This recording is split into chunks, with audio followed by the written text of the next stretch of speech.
21/12/2025 રોજ બગદાણા પોલીસ સ્ટેશનમાં BNS કલમ 112(2), 118(1), 115(2) તથા રાયોટિંગની કલમ સાથે એક ગુનો દાખલ કરવામાં આવેલ છે। આ સમગ્ર બનાવમાં જે ફરિયાદી છે નવનીતભાઈ ડાયાભાઈ બાલતિયા કે જે બગદાણા ગામના સરપંચના સંબંધી થાય છે,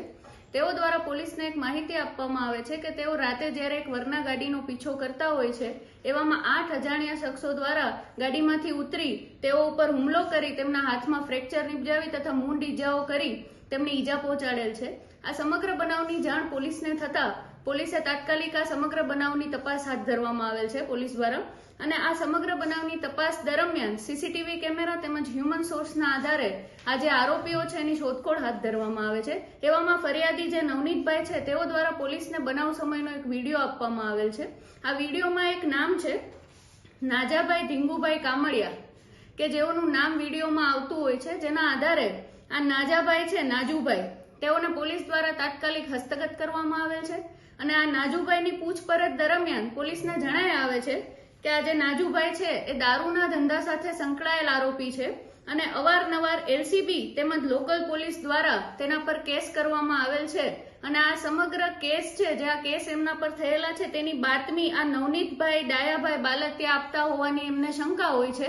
જેના આધારે તેમજ નવનીતભાઈ છે પોતે પણ એક માટીના ધંધા સાથે સંકળાયેલ છે, જેથી આ નાજુભાઈના જે સહ આરોપીઓ છે તેમનો પણ માટીનો એક ધંધો છે અને માટીના ધંધા ઉપર ખાણ ખનીજની અવારનવાર રેડ કરાવેલ હોય છે, અને આ જે રેડ થયેલ હોય છે તેની બી શંકા આરોપીઓને એવી હોય છે કે તેની બાતમી નવનીતભાઈ ડાયાભાઈ બાલતિયા દ્વારા ખાણ ખનીજ વિભાગને આપવામાં આવેલ હોય છે। આ સમગ્ર આ બે બનાવ છે, એક તો દારૂનો બનાવ તેમજ ખાણ ખનીજની રેડ, આ બંનેને ધ્યાનમાં રાખી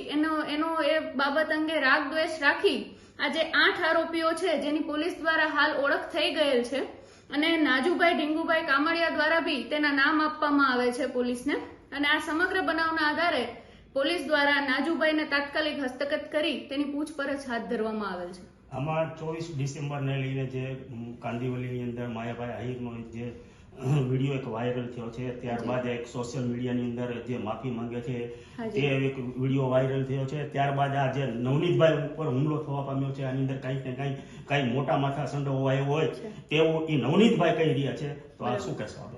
ના,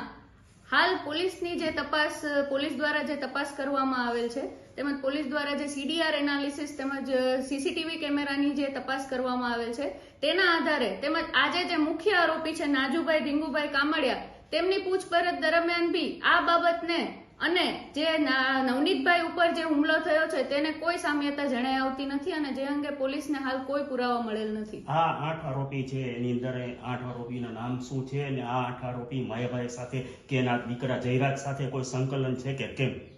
આજે તમામ આરોપી છે નાજુભાઈ ધીંગુભાઈ કામળિયા એ મુખ્ય આરોપી છે આ બનાવનો, તેમજ તેમાં સહ આરોપી છે તે રાજુભાઈ દેવાયતભાઈ ભમ્મર, આતુભાઈ ઓગળભાઈ ભમ્મર,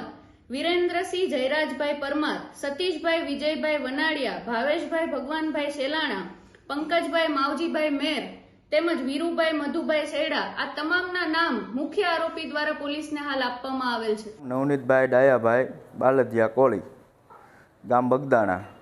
માં ઘણા સમયથી બગદાણા ગુરુ આશ્રમના ટ્રસ્ટીની હારે થોડુંક આમથી આમ ચાલે છે, યોગેશભાઈ સાગર, જેઓનું મુંબઈમાં થોડા દિવસ પહેલાં કાંઈ હશે ભજન, એમાં માયાભાઈ આહિરે એવું કીધેલું કે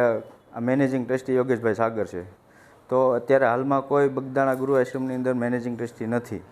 તો મેં આતાને વાત કરી કે આતા આ રીતનું છે કે બગદાણા મેનેજિંગ ટ્રસ્ટી કોઈ છે નહીં, તો આતાએ કીધું કે હું તમને એની માફી ઓલી કરી અને રીલ્સ મોકલી દઉં છું, તો મેં કોઈ એવું એને કીધું નહોતું આતાને કે તમે મને મોકલ્યો, પણ મને આતાએ મોકલી એટલે મેં મારા જાઈ ભાઈઓને મોકલી। પછી બીજા દિવસે એમના દીકરાનો જયરાજભાઈનો ફોન આવ્યો મારામાં કે તું ક્યાં છો ને તને મળવાનું છે, તો મેં કીધું હું બગદાણા છું, આશ્રમે છું, ગમે ત્યારે આવો ત્યારે મળશું। પછી પાછા મારા એક બીજા મિત્ર છે રામભાઈ વાળાકરે, તો એમને મળ્યા, એટલે એમનામાં ફોન આવ્યો કે ભાઈ આ કોણ છે ને શું છે, તો રામભાઈ કીધું કે જાયભાઈ છે, એવું કાંઈ છે નહીં, એનું બધું મને બોલાવ્યો, વાતચીત કરી તો એવું કાંઈ હતું નહીં। પછી આ લોકો રાતે આવ્યા છે ને મારું ટ્રેક્ટર ઊભું રાખ્યું, ટ્રેક્ટર ઊભું રાખી અને ટ્રેક્ટરમાંથી છાવી કાઢી ગયા। મારા છોકરાનો ફોન આવ્યો કે પપ્પા કોઈ આપણા ટ્રેક્ટરમાંથી છાવી કાઢીને ટ્રેક્ટર ઊભું રાખીને અહીંથી વયા ગયા છે. તો હું ત્યાં ગયો તો પછી ગાડી પાછળ એ ગાડી લઈને હતા, વેરના ગાડી હતી, અને એની પાછળ હું ગયો તો પછી એ લોકોએ ગાડી આગળ જવા દીધી. તો પછી મારી પાછળ ગાડી આવીને કે તું કેમ અમારી રેકી કરે છે? તો એમાંથી 4 જણા ઉતરી ખાલી એટલું બોલી અને ધોકાને પાઇપે મને મારીને હાથે પગે બધે ઈજા કરી છે. પછી થોડી વારથી કે બીજી સ્વીપ ગાડી આવી તો એમાંથી 4 જણા ઉતર્યા. તો એ લોકોએ ધોકા પાઇપ કાઢી અને મને બધી જગ્યાએ માર્યો છે. અમારા હાથે ફ્રેક્ચર આવ્યું છે, 2 પગ, 2 હાથે, પાછળ, કમરના ભાગે બધી જગ્યાએ મને મારેલો છે. ત્યાર પછી અમે અહીંયા હનુમત હોસ્પિટલમાં એડમિટ થયા. પછી સાહેબ બગદાણા પોલીસ સ્ટેશનમાંથી અમે અહીંયા આવ્યા હતા લખવા, એટલે એમાં ફરિયાદ આપી છે. અને અમારા 2 મોબાઈલ તોડી નાખ્યા, મારી 2 વ્હીલ બાઇક તોડી નાખી. અને સાહેબને મારી નમ્ર વિનંતી છે કે આની યોગ્ય તપાસ થાય, એમાં કોણ કોણ પાછળ છે આ કારણની અંદર. એટલી મારી